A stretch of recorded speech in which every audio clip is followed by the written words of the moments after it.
Manalangin tayo sa ngalan ng Ama, ng Anak, ng Espiritu Santo. Amen.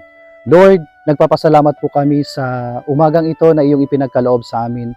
Panginoon, ikaw ang nakakaalam ng lahat ng bagay sa mundo.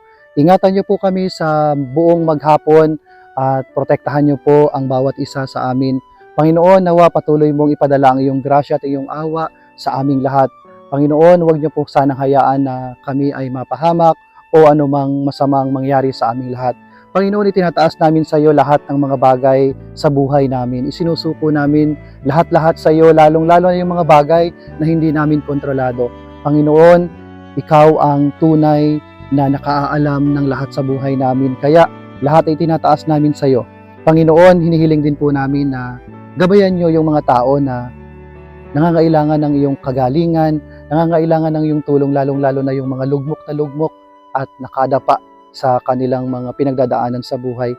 Hinihiling din po namin, Panginoon, na ipagkaloob mo sa mga may karamdaman ng kagalingan. Hinihiling din po namin, Panginoon, na ingatan niyo po ang lahat ng mga tao na nanonood ng video na ito.